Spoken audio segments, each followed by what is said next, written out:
Hello বন্ধুরা, আজকের ভিডিওটা অনেক ইন্টারেস্টিং হবে। আজকে আমরা যাচ্ছি নতুন একটা ব্রিজের উপর দিয়ে দর্শনের, একবারে সুন্দর একটা ব্রিজ আপনারা দেখতে পাচ্ছেন।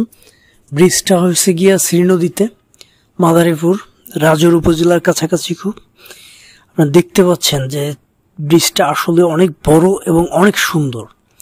এখানে ভিডিওটা নেওয়ার সময় প্রচন্ড গরম এবং রোদ ছিল, তারপরও এই ব্রিজটার সৌন্দর্যটা আমাকে এত বেশি মুগ্ধ করছে যে এই ভিডিওটা না নিয়ে আমি থাকতে পারলাম না। যে দেখা যাচ্ছে শ্রীনদী বাজার, আর আকাশটা প্রচন্ড পরিষ্কার ছিল, নীল এবং আকাশী যে রংটা এত সুন্দর লাগতেছিল। সে শরতের আবহাওয়াটা এত সুন্দর হয় আপনারা না দেখলে বুঝবেন না। এটা পাড়িয়ে একবারে গ্রামের দিকে ছুটে চলা, গ্রামের অঞ্চলে। আর মাদারীপুর যেহেতু পাট একটা অর্থকারী ফসল এবং এই অঞ্চলে মানুষ প্রচুর পরিমাণে এই কৃষি নির্ভরশীল, প্রচুর মানুষ আছে যারা এই কৃষি নিয়ে কাজ করে। দেখতে পাচ্ছেন যে প্রচুর পরিমাণে পাট এবং পাটজাত দ্রব্যগুলো রাস্তার পাশে আছে। এই মানুষগুলো প্রচুর খেটে খাওয়া মানুষ, পাট চাষ করে, পাশাপাশি অন্যান্য অর্থকারী ফসলও ফলায়। আর এই ফসলের বিলগুলো খুব সুন্দর লাগতেছিল, চারপাশটা এত বেশি সবুজ আপনাকে মুগ্ধ করবে। আর আকাশ অসাধারণ অসাধারণ। এই মানুষজন কাজ করতেছিল রাস্তার পাশে। এখন আসলে কাজের একটা সিজন, এই সিজনে গ্রামের মানুষগুলো প্রচুর পরিমাণে কাজ করে। পুরুষের পাশাপাশি মহিলারাও চলে আসে কাজ করতে এবং পুরুষদেরকে হেল্প করতে, সাহায্য করতে। কারণ সংসারটা আসলে একজনের উপর নয়, সংসারে প্রত্যেকটা মানুষের অবদানটাই অনেক বেশি জরুরি।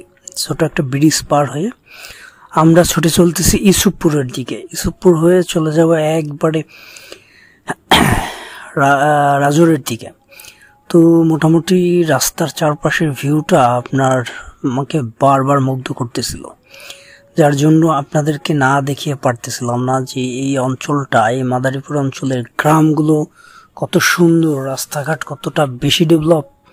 আপনারা না দেখলে মিস করবেন। কারণ বাংলাদেশে অনেক এলাকা আছে প্রত্যন্ত অঞ্চলগুলোতে রাস্তাঘাটও প্রচন্ড দুর্বল, কিন্তু সেই জায়গাতে এই মাদারীপুরের এই প্রত্যন্ত অঞ্চল বলা যায়, অনেক ভিতরের গ্রামগুলো, কিন্তু যাতায়াত ব্যবস্থা অনেক স্মুথ।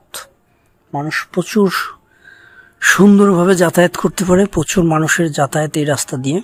আর অনেক পুরনো গাছগাছালি এই রাস্তার পাশে দেখা যাচ্ছে। আর বারবার আমি এই ফসলি মাঠের ছবি দেখাচ্ছিলাম, পানি উঠে গেছে এই পানির সিজনে, কিন্তু প্রকৃতি এত সুন্দর যে আপনাকে দেখতে বাধ্য করছে, আমাকে দেখতে বাধ্য করছে। তারপরে গ্রামের ভিতরটা সবসময় সুন্দর লাগে, মানুষ গল্প করতেছে, বসে আড্ডা দিচ্ছে, এবং কিছু মানুষ কর্মঠ আছে, তারা কর্ম করতেছে। তো গ্রামের মতোই অসাধারণ, অনেক সুন্দর। যারা গ্রামে বসবাস করে তারা আসলেই অনেক ভাগ্যবান, অনেক লাকি।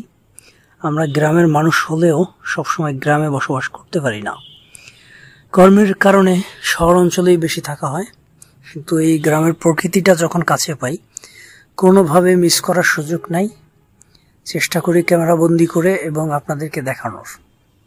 হয়তোবা আমার কিছু উদ্দেশ্য থাকে যে ভিডিও কন্টেন্ট তৈরি করার, কিন্তু এটা দেখে আপনাদের যখন ভালো লাগে তখন আমার কাছেও একটা ভালো লাগা কাজ করে যে অ্যাটলিস্ট কিছু মানুষকে সুন্দর সুন্দর প্রকৃতি দেখাতে পারছি। এটাই আমার জন্য পাওয়া ভালো লাগার।